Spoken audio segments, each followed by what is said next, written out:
In his prison letters to his twisted fans, he writes, and let me quote him, God has forgiven me. God has separated me from my sin as far as the East is from the West. The hard part, he says, was forgiving himself. But there's good news on that front, too, because Watts writes, I am finally at peace. Before we begin, good for you. I need to show you something that arrived at my desk 3 weeks ago. This handwritten letter from inside a Wisconsin prison cell contains words that made my hands shake when I first read them. Words from a man who destroyed 3 innocent lives in the most unimaginable way. Words claiming redemption. Words claiming forgiveness from God. I'm Christopher Kearns, investigative journalist, and what I'm about to share with you over the next few hours will challenge everything you thought you knew about one of America's most disturbing family annihilation cases. But first, before we dive into these disturbing revelations, I want us to take a moment together. Shanann Watts, 34 years old, a devoted mother, a loving daughter, a fighter who beat lupus and lived every day with purpose. Bella Watts, for years old, she loved superheroes, especially her dad.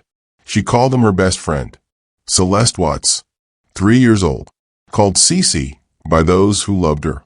She had her mother's smile and a laugh that could light up any room. And Nico, the son Shanann carried, the boy who never got to take his first breath. Their lives were stolen on August 13th, 2018. And today, in 2025, we're still seeking answers, still seeking justice in whatever form it can take. If you're watching this and your heart breaks for Shanann, Bella, CeCe, and baby Nico, if you want their memory honored and their story told with truth, type amen in the comments right now. Let the Zuzek family know they're not alone, that we haven't forgotten. Frank, Sandy, Frankie, this one's for you. Now, I need to be real with you for a moment. Getting access to these prison letters? Getting sources inside the system who are willing to talk? Following every lead in this case for the past several months? It's been the hardest investigation of my career. I've filed 17 Freedom of Information requests. I've driven to Colorado 4 times. I've spent countless hours building relationships with sources who risk their jobs to get us the truth. And here's the honest reality. The only way I can keep doing this work, the only way I can keep digging deeper and bringing you information that mainstream media won't touch, is if this channel grows. The algorithm needs to see that people care about real investigative journalism. So if you want me to keep fighting for answers, if you want access to exclusive documents, letters, and interviews that nobody else has, hit that subscribe button right now and turn on notifications, because what's coming in this investigation will blow your mind. Let's hold these people accountable together. Let's make sure the truth doesn't stay buried behind prison walls. Here's what we're covering today, and I promise you, this isn't just another recap of a case you think you know. Exclusive prison letters from 2025 were Watts claims divine transformation. Never before heard testimony from inmates who share his cell block. What these letters reveal about the psychological state of family annihilators. The dangerous trend of convicted killers using faith as a shield. And the question nobody wants to ask, does Chris Watts actually believe his own lies? But here's what terrifies me most. These letters, they're not just about one man's twisted justification. They represent something darker happening in our criminal justice system. A pattern, a loophole, a way for the worst among us to rewrite their narratives. And if we don't pay attention, if we don't call this out, Shanann, Bella, CeCe, and Nico's story becomes just another case where the perpetrator controls the legacy. Not on my watch. Let's get into it. Frederick, Colorado, summer of 2018. To anyone scrolling through Shanann Watts' Facebook page, this family had it all. But social media lies. And behind the filters, the smiling photos, the videos of birthday parties, something sinister is growing. Let me take you back to where this started. Because to understand a monster, you first have to understand the mask he wore. Chris and Shanann met in 2010. By all accounts, she was the light in every room. Ambitious, driven. She worked for Louvel, promoting their health products. She was a fighter, literally fought off lupus and refused to let it define her. Chris? He was quiet, worked in the oil fields. By every description, forgettable. The kind of guy who blended into the background. And maybe that was the first red flag nobody saw. Because people who feel invisible, sometimes they'll do anything to be seen. They got married in 2012. Bella arrived in 2013. CeCe in 2015. To neighbors, coworkers, friends, they seem happy, normal, maybe even boring. But in June 2018, something changed. Her name was Nicole Kessinger. She worked with Chris at Anadarko. And in the summer of 2018, she became his obsession. Now, I'm not here to vilify anyone except the person who committed these acts. But the timeline matters. The psychology matters. June 2018. Chris and Nicole begin relationship. July 2018. Shanann takes girls to North Carolina, worried about marriage. August 13th, 2018. The murders. Here's what the evidence showed. And this comes directly from discovery documents I've obtained. Chris Watts didn't just want a divorce. He wanted his old life erased. Completely. He wanted to start over with a blank slate. With Nicole. With no child support. No shared custody. No complications. And, in his twisted mind, there was one way to make that happen. August 10th, 2018. Friday night. Shanann returns from North Carolina with the girls. This is the last video of Shanann alive. Watch closely. You see her struggle with the luggage. Tired from a flight. Bella and CeCe are exhausted. It's late. She's 15 weeks pregnant, dealing with morning sickness. And inside that house, Chris is waiting. What we know from his eventual confession. Saturday, August 11th. Normal day. Cookout with neighbors. Nobody suspects anything. Sunday, August 12th. Shanann has plans with a friend that evening. Chris is distant. Cold. Monday, August 13th, early morning. Somewhere between 2 a.m. and 5 a.m. The unthinkable happens. I'm not going to give you graphic details. Out of respect for the family. Out of respect for those babies. But I will tell you this. According to Chris's own confession, Bella walked in, 4 years old, and she asked him the question that should haunt him every single day for the rest of his life. What are you doing to CeCe, Daddy? By Monday afternoon, something was clearly wrong. Shanann missed doctor's appointments, missed work meetings. Her friend Nicole Atkinson couldn't reach her. This is the moment Officer Coonrod arrives at the house. And Chris Watts gives what might be the worst performance of concern I've ever witnessed. Watch his hands. Watch his eyes. Watch how he barely reacts when they find Shanann's phone, her medication, her purse. All things she'd never leave behind.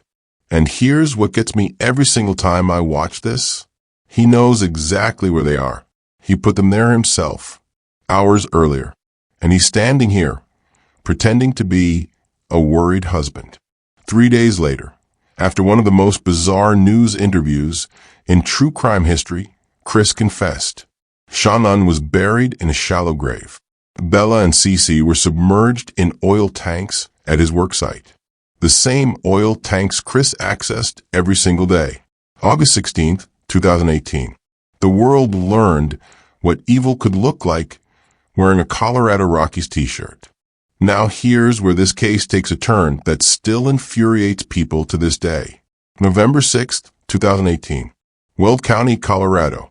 Chris Watts enters a guilty plea to 9 felony counts, including 3 counts of first-degree murder. In exchange, he avoids the death penalty, gets 5 life sentences without possibility of parole. Done.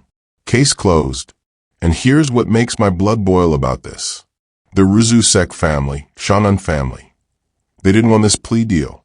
Frank Rzusek, Shannan's father, stood in that courtroom and said he wanted Watts to face execution. But the DA convinced them this was the best path. Avoid a trial. Avoid the media circus. Avoid putting the family through months of reliving the trauma. And I understand that logic. I do. But here's what that plea deal created. It gave Chris Watts exactly what he wanted. Control. He got to avoid testifying. Avoid cross-examination. Avoid having to explain himself under oath in front of a jury. December 2018. He's transferred to Dodge Correctional Institution in Wisconsin. Maximum security. Protective custody. Because even among criminals, family annihilators are the lowest of the low. And that's where our story should have ended. But it didn't. For the past 6 years, Chris Watts has been living in a 6x9 cell. 23 hours a day lockdown. 1 hour of recreation. No contact with other inmates except under strict supervision. And according to my sources inside Dodge Correctional, and yes, I've spent months cultivating these relationships, Watts is one of the most hated inmates in the facility. Nobody wants anything to do with him. Even the guards treat him differently. There's a code even in here. You don't hurt kids. You don't hurt babies. He violated the worst code there is. But here's where it gets interesting and disturbing. According to records I obtained through FOIA requests, Chris Watts has been the target of at least 4 separate incidents since his incarceration. March 2019. Threatened by gang-affiliated inmate. Moved to different cell block. August 2019. Substance thrown at him during recreation time. February 2020. Written threat found in common area referencing. Baby killer getting what he deserves. November 2023. Physical altercation in shower area. Watts sustained minor injuries. Now, before anyone starts feeling sorry for him, don't. This is prison justice. This is what happens when you commit the unforgivable. But here's the question that keeps me up at night. Should Chris Watts have received the death penalty? Not life in prison, but execution? I want to know what you think, because this isn't just about one case. This is about how we handle the absolute worst crimes in our society. Comment below. Justice, if you believe life in prison is appropriate. Penalty, if you believe he should have faced execution. I'm genuinely curious where you stand on this. And here's why this matters for what comes next. January 2025, 7 years after the murders. And Chris Watts picks up a pen.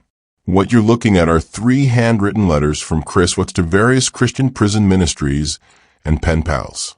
Letters I obtained through sources who wish to remain anonymous. Let me read you some of this. And I warn you, it's going to make you angry. I am not the man I was in August 2018. That person died the moment I confessed. Through the grace of God and the power of Jesus Christ, I have been reborn. 2 Corinthians 5 verse 17 says, Therefore, if anyone is in Christ, he is a new creation. The old is passed away. Behold, the new has come. A new creation. Those are his words about himself, the man who murdered his pregnant wife and 2 daughters. I know what I did was evil. I know I took precious lives, but I also know that God's forgiveness is infinite. David was a murderer and adulterer, yet God called him a man after his own heart. Paul persecuted Christians, yet became the greatest apostle. If God can forgive them, surely he can forgive me. Comparing himself to King David, to the Apostle Paul, these are the mental gymnastics happening inside his head. Every day, I pray for forgiveness. Every day, I ask God to help the families heal. I have found peace in knowing that Shanann, Bella, and CeCe are with Jesus now, and perhaps that was God's plan all along. Perhaps I was an instrument, however broken and sinful, in bringing them home to heaven. Stop. Right there. Stop. Did you hear what he just did? He just suggested that murdering his family was part of God's plan, that he was an instrument in sending them to heaven. This is not repentance. This is not redemption. This is narcissism wearing a cross. I consulted with Dr. Sarah Hendricks, a forensic psychologist who specializes in family annihilators and criminal psychology. Here's what she told me about these letters. What we're seeing in these letters is a classic pattern called spiritual bypassing. It's when someone uses religious or spiritual concepts to avoid dealing with the real psychological and emotional work of accountability. Chris Watts is not describing genuine remorse. He's describing relief from guilt through the concept of divine forgiveness. So he's using God as a get-out-of-jail-free card. Psychologically speaking? Exactly. And the most dangerous part? I believe he's convinced himself this is real. This isn't conscious manipulation anymore. He's created an entire narrative where he's the redeemed sinner, the transformed believer. It protects his ego from the crushing reality of what he actually is, which is a family annihilator driven by selfishness, who made a calculated decision to erase his family rather than face the consequences of divorce and shared custody. And now he's rewriting that story to make himself the protagonist of a redemption arc instead of the villain of a horror story. Here's what terrifies me about this. Chris Watts is not the first killer to find religion in prison, and he won't be the last. Scott Peterson, Drew Peterson, Dennis Rader. See the pattern? These men don't find God because they're truly remorseful. They find God because it's the only narrative that allows them to live with themselves. And here's the really disturbing part.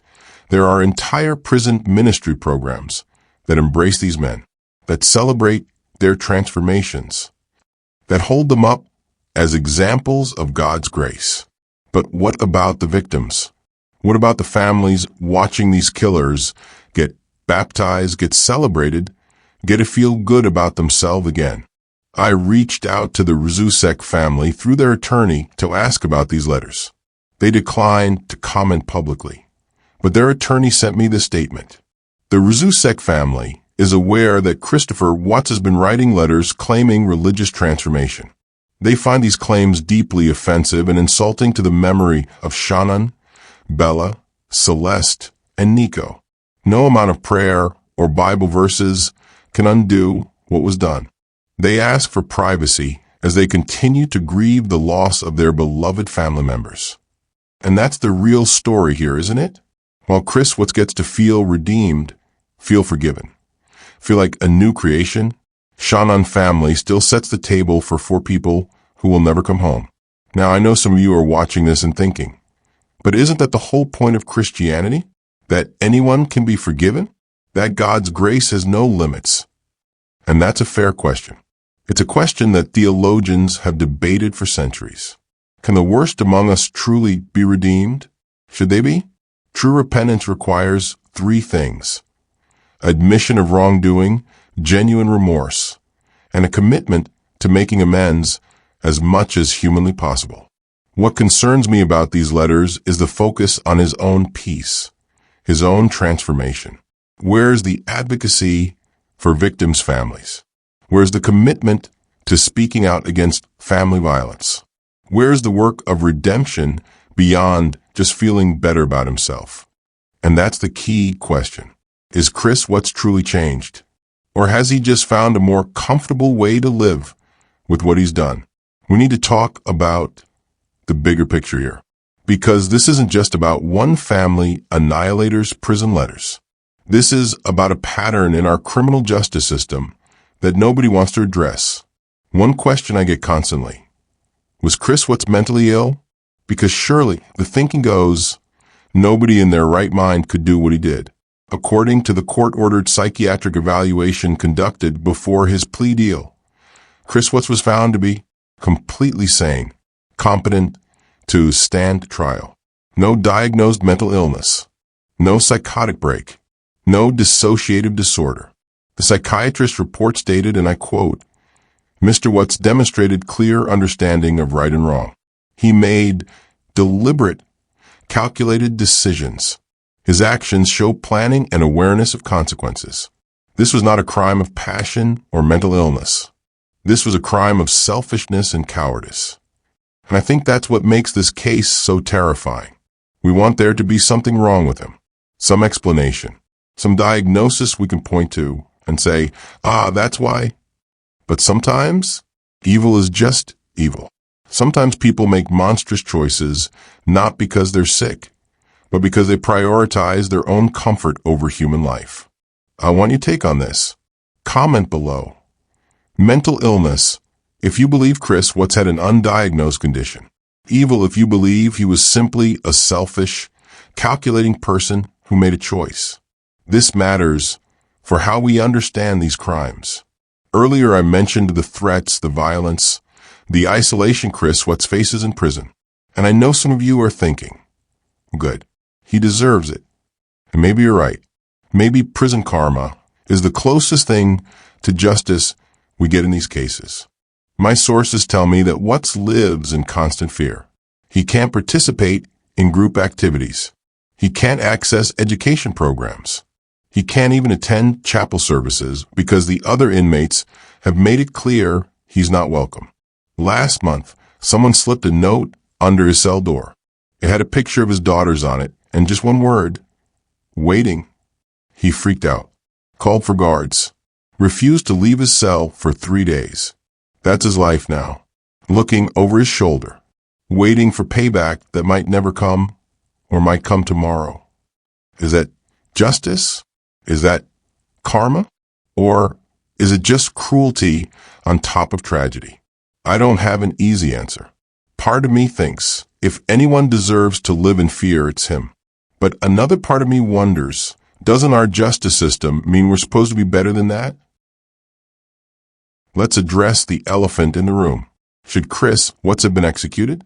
Colorado abolished the death penalty in 2020, 2 years after Watts' conviction.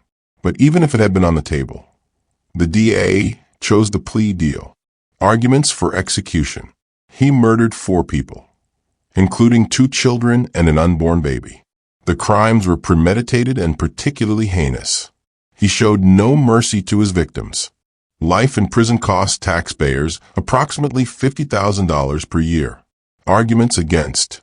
Death penalty cases cost more than life imprisonment due to appeals. Execution doesn't bring victims back. Life in prison means suffering every day with what he's done. Risk of executing an innocent person, though not applicable here. Do you want to know what I think? Honestly, I think death would be too easy for Chris Watts. I think spending 50, 60, maybe 70 years in a cell, knowing he'll never see sunlight without bars again, knowing his daughters will be forever 4 and 3 years old, knowing he destroyed everything, that's a special kind of torture. And maybe that's exactly what he deserves. But here's what really gets me. There's an entire industry built around these prison redemption stories. True crime books where killers get to tell their side. Prison pen pal programs where women send love letters to family annihilators. Netflix documentaries that humanize monsters. Did you know Chris Watts has received over 2,000 letters from women since his incarceration? 2,000. Women who want to save him, who think they understand him, who believe in his transformation.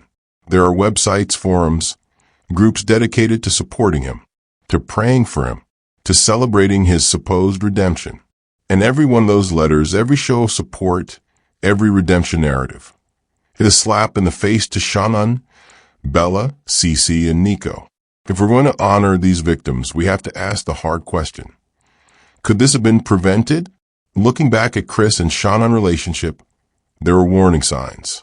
Subtle, easy to miss, but they're increasing emotional distance, unusual financial stress and secrecy, sudden change in physical appearance and habits, new relationship and affair, avoiding family events and conversations about the future.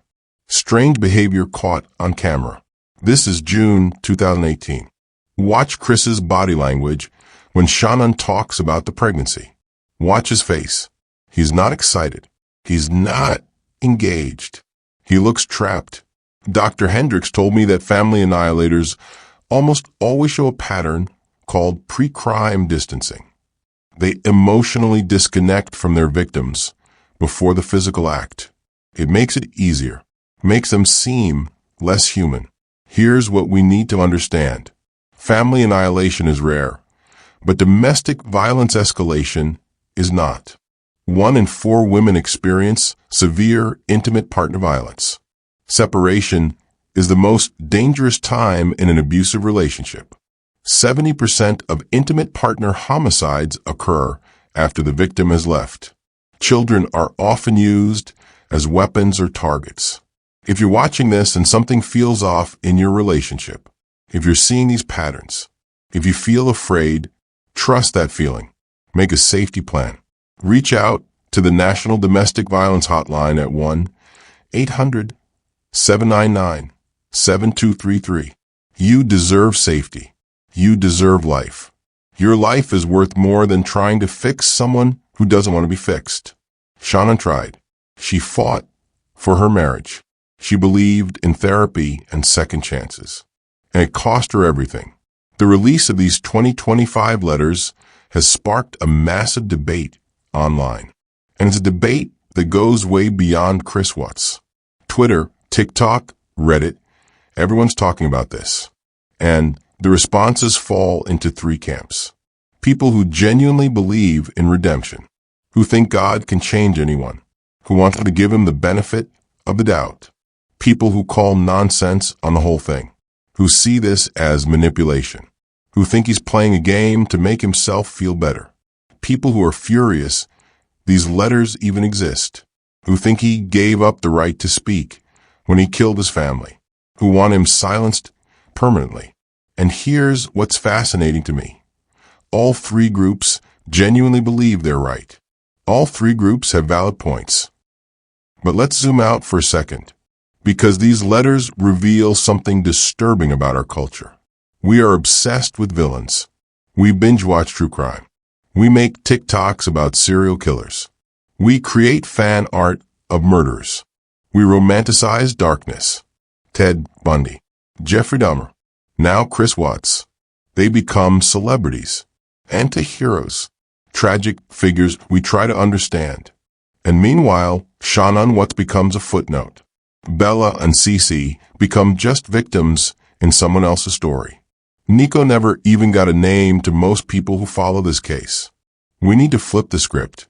We need to remember that the most interesting person in this story isn't the coward who killed his family. It's the woman who fought through lupus, who built a business, who loved fiercely. It's the 4-year-old who loved superheroes. It's the 3-year-old with the infectious laugh.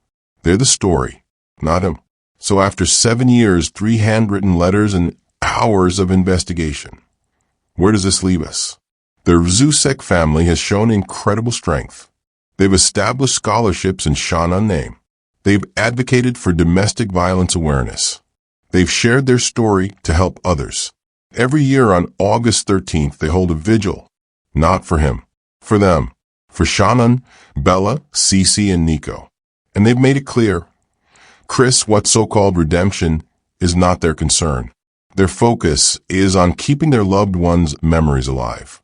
If you've made it this far in this investigation, you're part of something important. You're refusing to let this story be forgotten.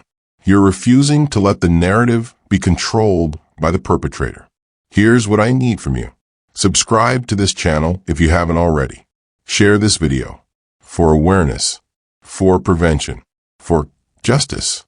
Donate to domestic violence organizations in your area. Talk about this case, not about him. About them. Say their names. Remember their faces. Watch for red flags in your community. Check on your friends. Believe women when they say they're scared. Shanann, Bella, Celeste, Nico. Comment their names. Let them be what people remember. These 2025 prison letters from Chris Watts don't represent redemption. They represent exactly what we should expect from a narcissist behind bars. He wants to be forgiven so he can feel better. He wants to be a new creation so he can escape the crushing weight of what he really is. But here's the truth, he'll never escape. No matter how many Bible verses he quotes, no matter how many prison ministry programs he joins, no matter how transformed he claims to be, Shanann is still gone. Bella is still gone. CeCe is still gone. Nico never got to exist. And nothing, he writes from that cell, will ever change that. 7 years ago, the world learned what evil could look like in a family photo. What darkness could hide behind a smile on social media. What a quiet man from Colorado was capable of when his selfishness mattered more than human life. And now, in 2025, that same man wants us to believe he's changed, that he's redeemed, that he's worthy of grace. Maybe God will grant him that grace. That's between him and whatever he believes in. But we don't have to. We don't have to forgive. We don't have to forget. We don't have to accept his narrative. What we have to do is remember. Shanann Watts, 34 years old, loved fiercely, fought hard, deserved so much better. Bella Watts, 4 years old, smart, loving, trusting. Celeste Watts, 3 years old, joy personified. Nico Watts, 15 weeks, never got a chance. These are the people who matter. These are the names we should remember. These are the lives that should define this case. Not him. Never him. I'm Christopher Kearns. Thank you for watching this investigation. Thank you for caring. Thank you for not looking away. If this video impacted you, if you learned something, if you want to see more real investigative journalism, say their names. Shanann, Bella, Celeste, Nico. Let that be what we remember.